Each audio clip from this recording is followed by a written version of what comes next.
Hi, I'm Dr. Bannock, and I wanted to thank all the physicians on the front lines who are helping diagnose and treat COVID-19 patients.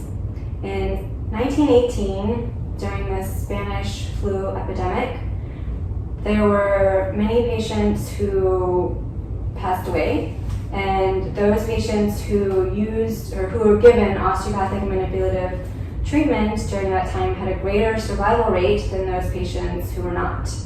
The data shows that patients who received standard medical care had about a 33% mortality rate, while those treated with osteopathic manipulative medicine had a 10% mortality rate. So I wanted to teach the physician community some osteopathic treatments that you could do to help augment the treatment that you're already giving your COVID-19 patients. I want to focus on treating the lymphatic system, which helps move the immune cells where they need to go. I want to address the sympathetic and parasympathetic nervous systems, which help loosen thick mucus and get the lungs to move better, and address the rib motion, so getting the ribs to move better and helping breathing and getting the nerves to the lungs moving. So if you think of the lymphatic system and how it is a bunch of pipes, and if you have a blockage in the pipes, then you can have backflow and therefore congestion. And so we want to help open up the lymphatic system where there could be blockages and get things to drain better, and therefore the immune system to function better. Let me have you lay down. So the first thing we're going to work on is where things drain to. So the head, neck, and right arm drain to this right side, and the rest of the body drains through the cisterna chyli, through the middle, and up into the left thoracic duct. And so we want to help open up this area, and there's a few ways you can do that. One is if you have an active patient, you can find where the collarbone is. You're going to add some downward traction, so place your fingers just below the collarbone. You're going to add some downward traction, and then you're going to look up. And that's going to stretch the anterior cervical fascia and the anterior middle scalenes, which attach to the first ribs, thereby freeing up these structures and allowing things to drain. So that's the first part, and then the next part, you're going to take your ear to the shoulder, and you're going to feel this stretch going through here. And then same thing on the other side.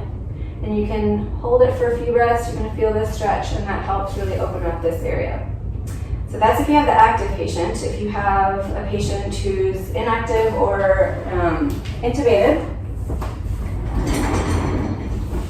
you're going to take the head over to one side, and then you're going to hold the head there. You're going to press one hand on the opposite shoulder, and you're going to add some traction down so your pressure is inferiorly, and that is going to stretch, again, the anterior and middle scalenes. And then you're going to take your head over to the other side, add some downward traction here, and get this stretch right through here. So once we have freed up the thoracic inlet, we want to get the lymph moving. And so one way you can do that is to do something called a pedal pump through the feet. And you're going to place your hands just below the feet, and you're going to add a rhythmic motion through here. And you're going to do that for 30 seconds. And if the patient is awake or able to do it on their own and you're not available, they can place their feet on a wall or the edge of the bed, and they can create the same motion themselves, and you can see the motion moving from the feet all the way up to the head. So that's the pedal pump. Another way to get the lymphatics moving is called a thoracic pump. And what you're going to do is find the collarbone again. You're going to place your hands just under the collarbone on the chest. And when the patient inhales, you're going to inhale, you follow the inhale, and as they exhale, you're going to add some pumping motion this way. And then you're going to, as they inhale next time, you're going to hold it there. So you're going to keep that compression. And then you're going to exhale, follow it with a little pumping. And then at the next inhale, you're going to release, and you're going to have the negative pressure pull the lymphatics this way. So I started this treatment with the patient looking up, but you could have the patient looking over to the side so that you're not as exposed to their breathing, so that their breathing and coughing is going that way. So again, we're going to inhale, follow it, and then exhale. You're going to pump, pump, pump, pump, pump. And then inhale, you hold it down. And then exhale. You're going to follow it and pump. And then the last inhale, you let go very quickly, and that helps draw the lymphatics this way. The next thing we're going to work on is treating the ribs. So you're going to sit up and face that way. And so a little bit of anatomy behind it, you have the spinal cord, or the spinous processes, which you can feel every single bump in the middle. Just lateral to that, you have the transverse processes.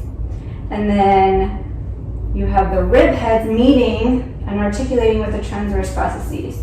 And anteriorly to the rib heads, you have the sympathetic chain ganglia. And this portion through here is really important because T1 through 4 goes to the head and neck. T1 to 6 goes to the heart and lungs. T2 to 8 goes to the upper extremities.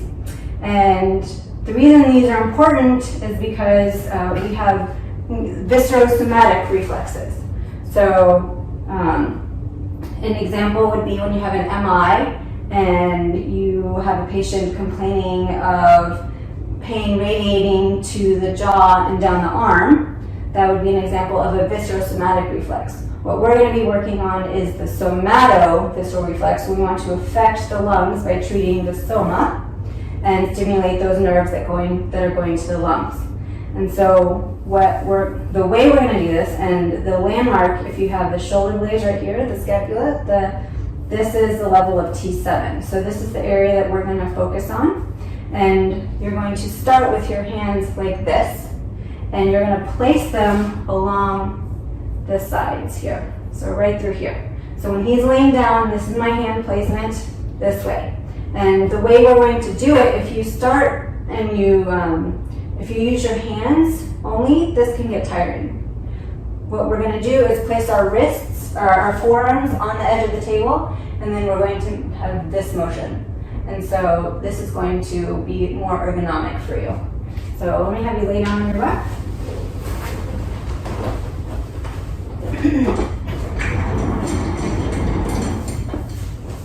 So again, hands like this.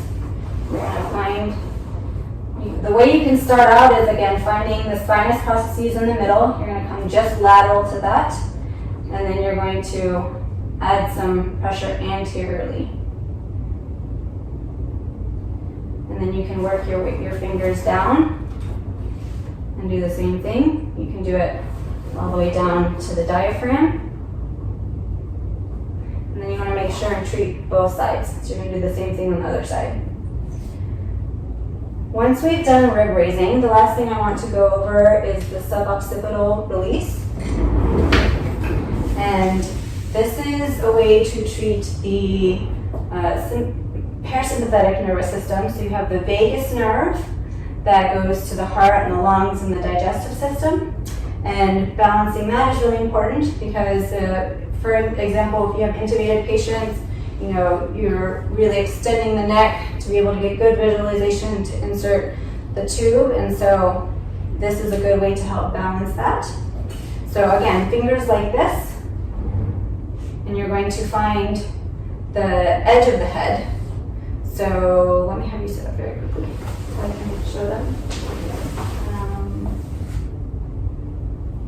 Okay, so this is the head right here.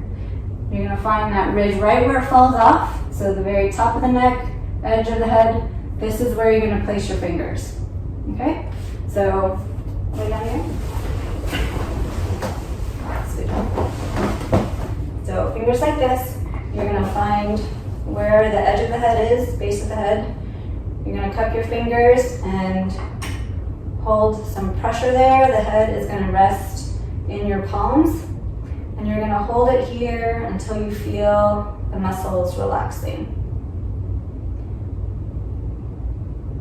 So these treatments don't necessarily take a long time, but they are really effective in helping aid the natural healing process that the body has. So, 5 minutes, 10 minutes tops. Ideally, you want to do these on patients 2 or 3 times a day, but if that's not possible, at least once a day is better than nothing. So, thank you very much.